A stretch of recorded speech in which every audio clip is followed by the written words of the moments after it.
Olá, boa noite.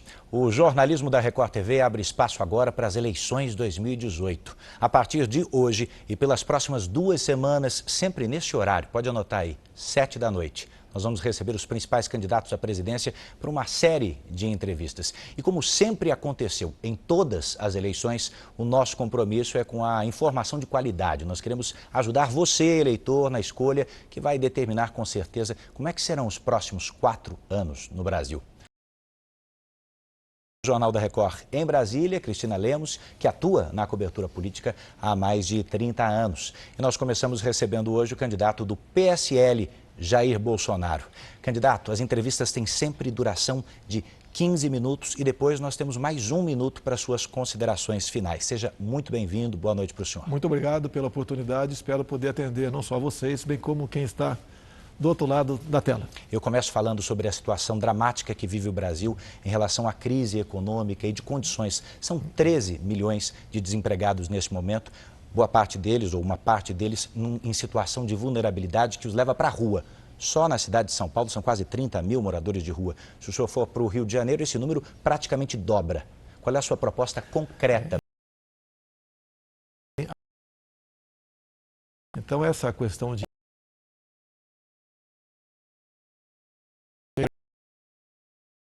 emprego nos preocupa e muito, o emprego em primeiro lugar. Agora, hoje em dia, para ser patrão também, não é fácil no Brasil.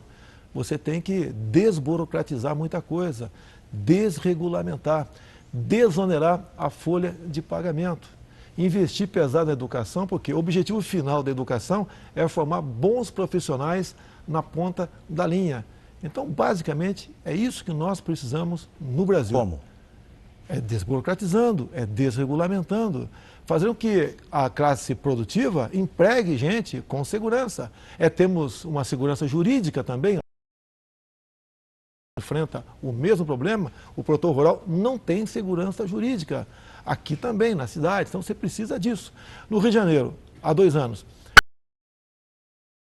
400 estabelecimentos comerciais, basicamente por causa da insegurança. Então, o trabalho vem por aí.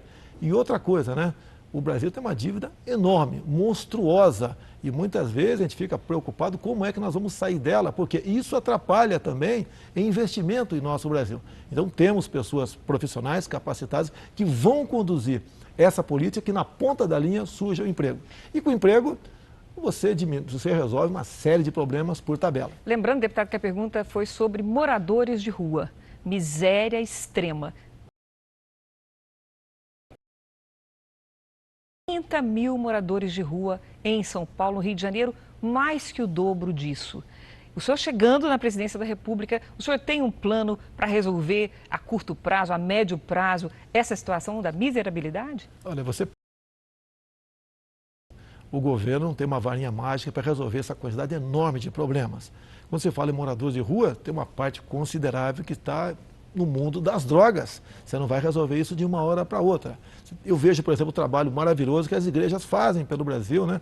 Em especial igrejas evangélicas. É apoiá-los, é pedir ajuda para buscar solução para isso daí. Morador de rua também. Nós devemos jogar pesado num projeto de planejamento familiar. A gente vê, especial mulheres, me desculpa, né? Quem engravida são as mulheres, obviamente, tá certo? Mas uma mulher que tem uma penca, mas o homem é mais irresponsável nessa questão, e morando em rua, a gente sabe disso, né? É uma penca de filhos, está grávida novamente. A responsabilidade para as mulheres? Não, negativo. Eu estou falando que quem engravida são as mulheres, meu Deus do céu. Não sozinha. É difícil você falar qualquer coisa do Brasil, vem o politicamente correto em cima da gente. Estou falando uma realidade aqui. Então você tem que oferecer a essas mulheres métodos cresça. Que geralmente uma criança gerada nessas condições, a tendência é ser o que os pais são.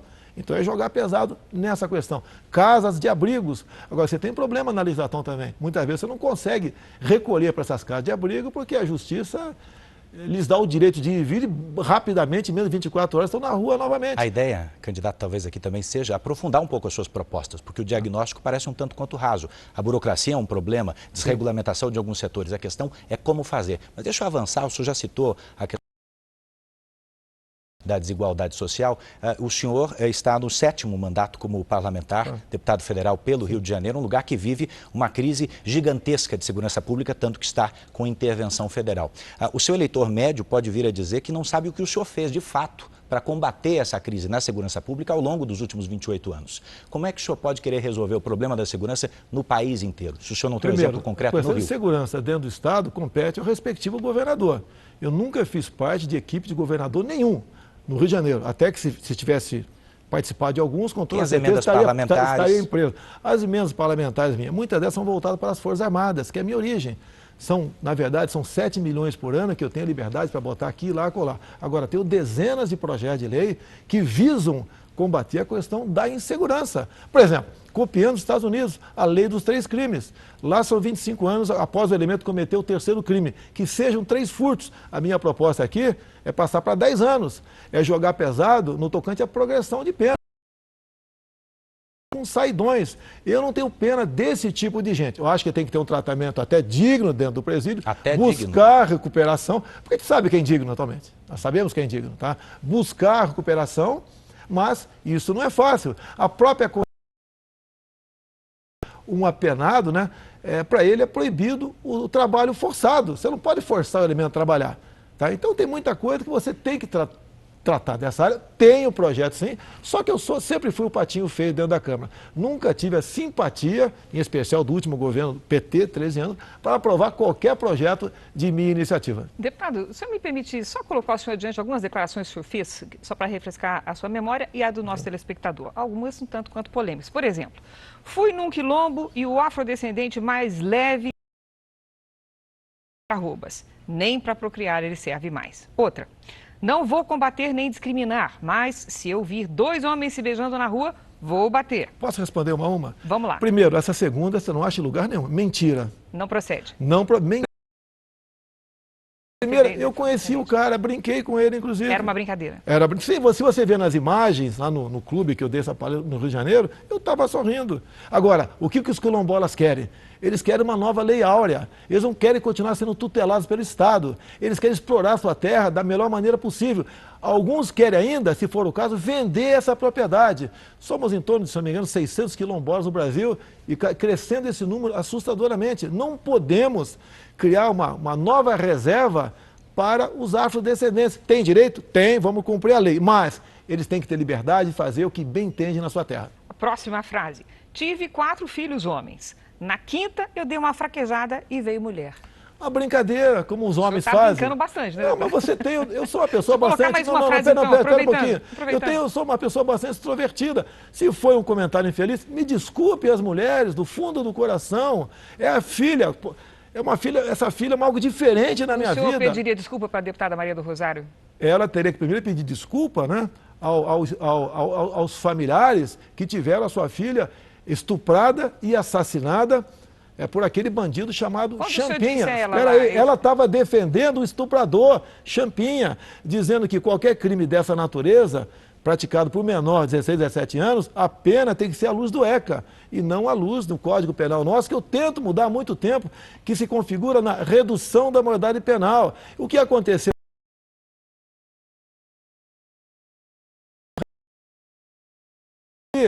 A justiça chama de ato reverso. Ela real no Supremo por esse motivo. O Supremo, né? Lamento, quem me levou essa proposta para lá foi a senhora Ela Vieco, uma petista de carteirinha, ter me denunciado a faixa fora Temer. E mais ainda, né? O PT, em documentos oficiais que temos comigo, né? Eles sempre lutam para buscar caçar o meu mandato, porque eu sou um empecilho ao prosseguimento do PT. Tanto é verdade que hoje em dia... Só um minutinho, para concluir esse raciocínio ainda da questão da Maria do Rosário, eu queria colocar para o senhor o seguinte, naquele bate-boca com a deputada, o senhor disse que ela não merecia ser estuprada porque ela era feia, não fazia seu gênero, ela chamou de vagabunda, etc. O senhor imagina se a sua mulher estivesse colocada numa circunstância como essa? Minha mulher jamais teria a educação, jamais a senhora... linguajar da senhora Maria do Rosário. Ela defendendo um estuprador e homicida e me chama de estuprador. Mais ainda, olha só, há 2 anos e pouco nós votamos uma proposta de emenda para quem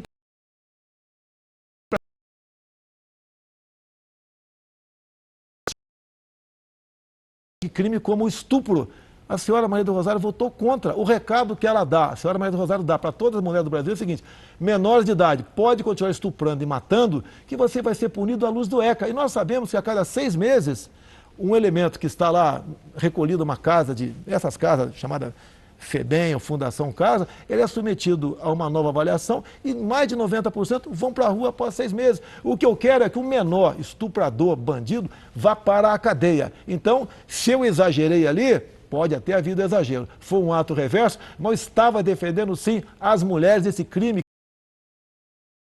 Chama-se estupro. Sem dúvida, eu te pergunto, após essa correção da PEC, quem é que defende a mulher, eu ou ela? Vamos falar sobre a área administrativa. O senhor disse que não teve a possibilidade de concorrer ao Executivo, não teve um cargo no Executivo, mas o senhor tem condições dentro do seu gabinete de gerir a verba pública, o dinheiro, da maneira que achar melhor. E, inclusive, na contratação de funcionários. O senhor acabou de citar a sua esposa, eu queria lembrar aqui ao senhor e ao telespectador que ela foi contratada por mais de 1 ano no seu gabinete quando vocês namoravam. 2 meses depois, vocês se casaram. 5 meses depois do casamento, ela foi promovida ao cargo que é considerado o mais alto do gabinete. Você está completamente equivocado. Me parece, deputado, só 2 meses depois do casamento, ela foi embora. 2 meses após o casamento. E ela podia continuar. Me permita só fechar a pergunta.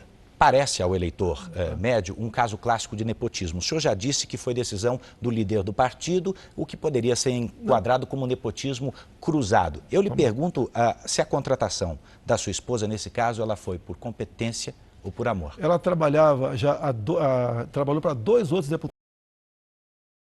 Aí foi para a liderança do partido. Quando me casei com ela, eu consultei a Câmara, que já existia a lei do nepotismo, se ela poderia continuar ou não. A adesão da Câmara que sim.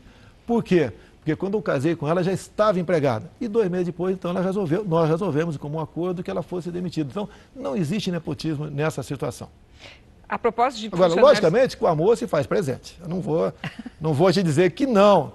Continuo apaixonado até hoje por ela. A propósito dessa questão de demitir funcionário, etc., o senhor considera que o fato de o senhor ter demitido a Val é uma satisfação pública? O suposta funcionária fantasma que o senhor mantinha? Primeiramente, né? Você não pode falar em fantasma. Pela primeira vez, coisa rara ser questionado sobre isso. Tudo começou no dia 10 de janeiro desse ano, quando a Folha de São Paulo, um casal de repórteres, teve na Vila História de Mambucaba, a 40 quilômetros dos Reis, e no dia seguinte publicou que pegaram uma fantasma minha lá. Só que você pega o boletim administrativo da Câmara, tá? De 19 de dezembro do as férias da senhora Val, de 26 de dezembro a 24 de janeiro. Então, no dia 10 de janeiro, a senhora Val estava de férias. É uma injustiça enorme que a Folha de São Paulo cometeu contra uma senhora, uma mulher respeitada, que tem um marido que sofre sérios problemas, que ganhava R$ 1.300 por mês. Chamar fantasma alguém que ganha R$ 1.300 por mês e numa época de férias, é perseguição da Folha de São Paulo para comigo, que eles não se cansam de passar vergonha comigo. Vamos na próxima questão. O senhor já falou em auditar, em fazer uma auditoria no Bolsa Família. Eu gostaria de saber a sua opinião, a sua avaliação sobre esse programa e se o senhor considera que o número de beneficiários é exagerado. Olha só, o programa tem que ser mantido, tá? Eu tive uma experiência junto com um ex-prefeito da cidade de Marau, Rio Grande do Sul. Números aproximados. 1/3 era fraude. O pessoal pediu para sair, para evitar responder um processo. Por quê? Ele era uma pessoa, desculpa aqui, como nós. Tinha emprego, né, e estava na fraude. O outro 1/3, ele conseguiu reinserir no mercado de trabalho. E o terço restante, por questão humanitária, ele manteve. O número, pelas potencialidades do Brasil, para aquilo que nós podemos aqui esperar do Brasil, é exagerado. Ninguém quer perseguir quem recebe Bolsa Família. Aquele senhor, aquela senhora que recebe e não tem como sobreviver, eu acho que é até mais do que manter. Você tem que aumentar o Bolsa Família com o recurso que sai daqueles que vão sair por fraude. Então,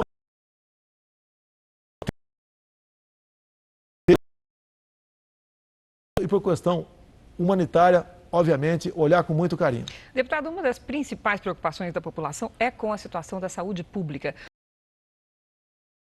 neste quesito. Olha só, isso aí é um ponto que me difere de todos esses candidatos e os que no passado foram presidente da República. O grande problema do Brasil são as indicações políticas. Me desculpe, Cristina, talvez você não saiba o nome do atual ministro da Saúde. E nós deveríamos saber, até pela sua competência. São indicações políticas. E essas indicações políticas são para atender o partido.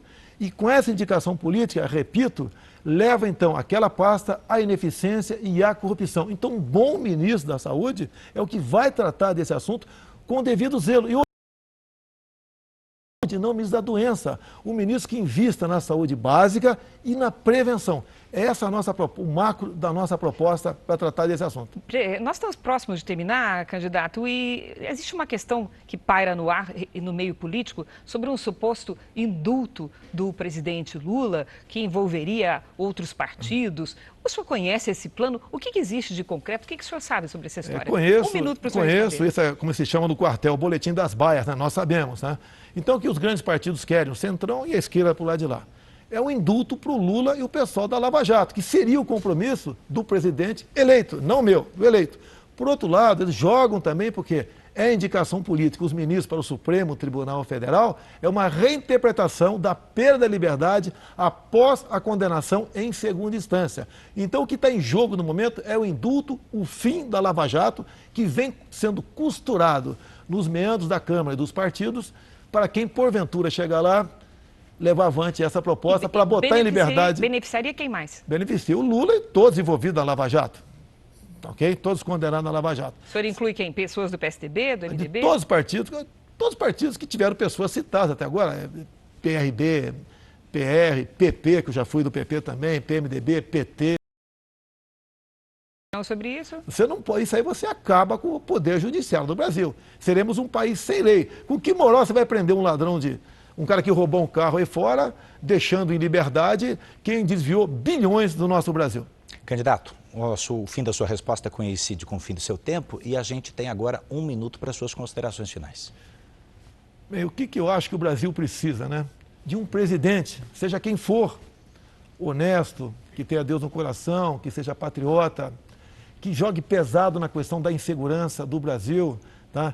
Que redirecione a política de direitos humanos, que consiga agregar valor via tecnologia daquilo que nós temos aqui no nosso Brasil, que trate com carinho, né, com o devido respeito, o nosso policial civil e também nos desmandos que há no campo por parte do governo e por parte de invasores, para que o nosso homem possa produzir realmente com paz, com tranquilidade. Desejamos fazer o mundo ideológico, um presidente que valorize a família, que não tenha vergonha de dizer que nós devemos respeitar e defender nossas criancinhas em sala de aula contra a ideologia de gênero. Precisamos de uma escola sem partido. Então nós precisamos de uma pessoa normal e que seja honesta. Acho que é o básico para termos um presidente que possa bem governar o Brasil e que possa, em janeiro do ano que vem, dia 1º, nomear notáveis para compor o seu ministério. Bom, eu quero agradecer muito a sua participação nessa estreia dessa sabatina da série de entrevistas do jornalismo da Record. Essa foi a primeira, quero te lembrar, de várias entrevistas com os principais candidatos à presidência da República. E quem nos acompanha por aqui, pela TV, pode rever essa entrevista. A nova plataforma do Grupo Record. Amanhã, às 7 horas da noite, nós voltamos com mais um candidato. Você fica agora com as notícias da sua cidade. Muito obrigado e boa